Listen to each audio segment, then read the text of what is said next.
Hoy vamos a meternos de lleno en una de las batallas más profundas y silenciosas del espíritu humano, la del orgullo contra la humildad.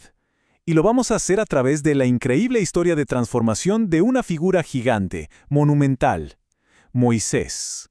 Piénsenlo por un momento. Esta es una pregunta que nos golpea de frente, porque el orgullo es un maestro del disfraz. No siempre grita, para nada. La mayor parte del tiempo susurra. Se hace pasar por autosuficiencia, por tener siempre la razón o incluso por una falsa espiritualidad.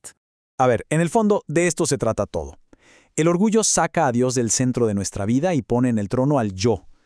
Es esa creencia sutil de que lo que somos, lo que sabemos y lo que tenemos es gracias a nuestra propia fuerza, olvidándonos por completo de dónde viene todo.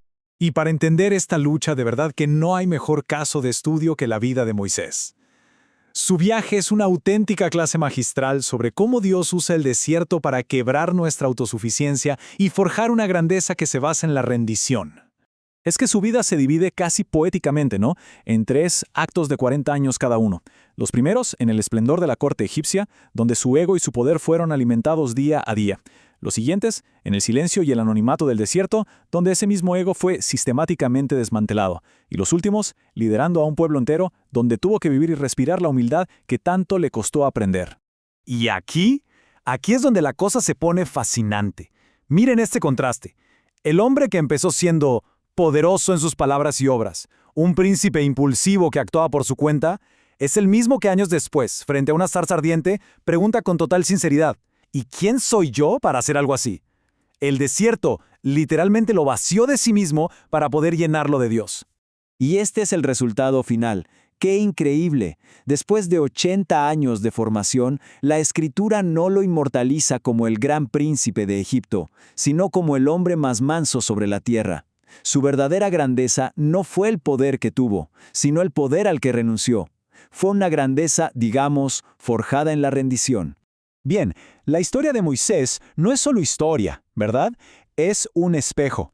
Nos obliga a pasar de su historia a la nuestra y a preguntarnos cómo se ve el orgullo en el día a día, porque créanme, a menudo es mucho más sutil de lo que pensamos.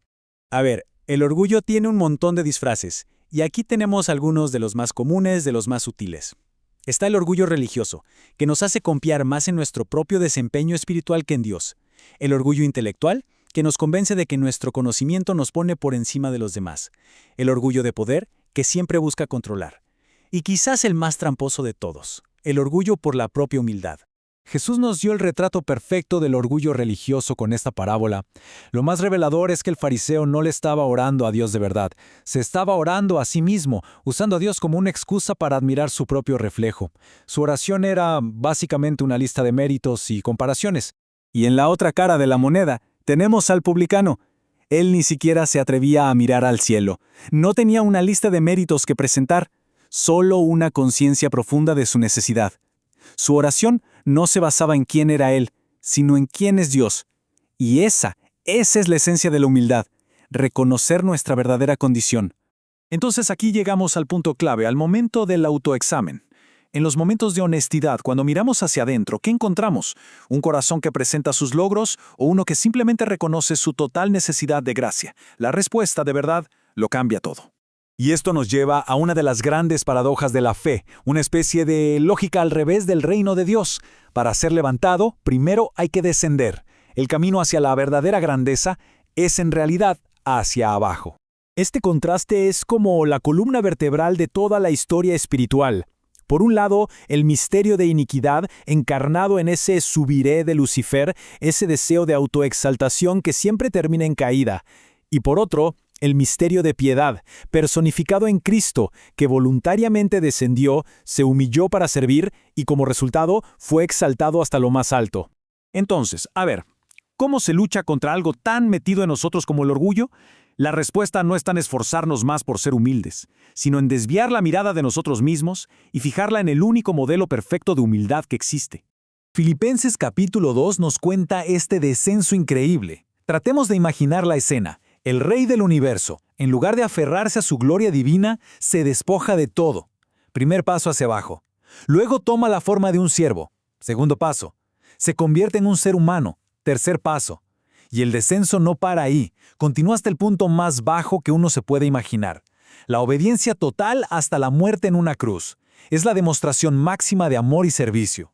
Y así volvemos a esta ley espiritual que Jesús repetía una y otra vez. Y no es una amenaza, es una realidad del universo de Dios. El orgullo tiene, digamos, una trayectoria descendente garantizada. La humildad, en cambio, es el único camino hacia la verdadera exaltación, la que solo Dios puede dar. Al final, toda la historia de Moisés y el ejemplo supremo de Cristo nos dejan con esta pregunta fundamental. ¿El motor de nuestra vida cuál es? ¿La búsqueda de nuestra propia gloria? ¿De ser vistos? ¿De ser servidos? ¿O estamos aprendiendo a encontrar nuestra vida al entregarla al servicio de los demás?